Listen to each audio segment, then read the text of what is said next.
ইনশাআল্লাহ আল্লাহর জমিনে আল্লাহর দ্বীনের ঝান্ডা বাস্তবায়ন করতে, আল্লাহর পয়গম্বরের ইজ্জতের হেফাজত করতে, এদেশের নাস্তিত্ববাদকে রুখতে, এদেশে ইসলামকে উল্টে ফেলার সকল ষড়যন্ত্রকে রুখার জন্য যত বড় ত্যাগ এবং কুরবানির প্রয়োজন পড়বে, হাসি মুখে আমরা সেই ত্যাগ করতে প্রস্তুত রয়েছি।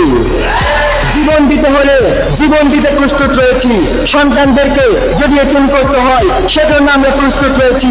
মায়ের বুক যদি আমাদের খালি করতে হয়, আমাদের মায়েরা বুক খালি করে কলিজার টুকরা সন্তানদেরকে মাটির নিচে খোদার হাতে সফল করবে, কিন্তু ইসলামের জন্য, ইসলামের বিভক্ত কোনো শত্রুর সাথে এক মুহূর্তের জন্য আদেশ করতে প্রস্তুত না। সূর্য উঠবে, সকাল আসবে, প্রভাত আসবে, এটা যতটা নিশ্চিত, সারা দুনিয়া জুড়ে সমস্ত জুলুমের অন্ধকার দূরীভূত হয়ে সাম্য, শান্তি, ইনসাফের আলো নিয়ে হেদায়েতের সেই সূর্য উদিত হবে, এটা তার চাইতে বেশি নিশ্চিত।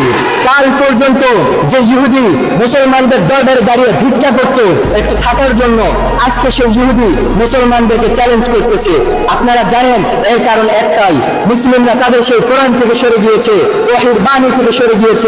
আল্লাহর নবী সাল্লাল্লাহু আলাইহি সাল্লাম মসজিদে নববীতে বসে যুদ্ধের জন্য নাম নিচ্ছিলেন। সাহাবায়ে কেরাম একজনের পর একজন দাঁড়িয়ে নাম লেখাচ্ছেন।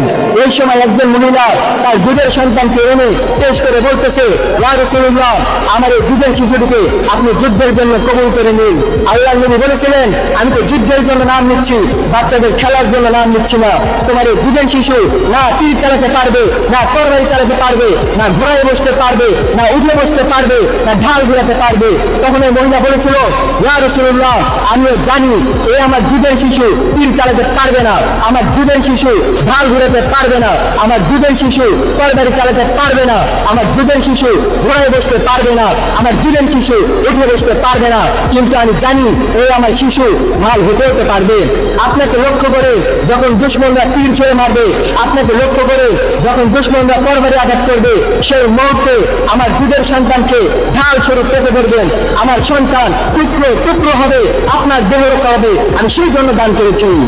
ওই মজলিসে তখন রোমের গোয়েন্দারা ছিল।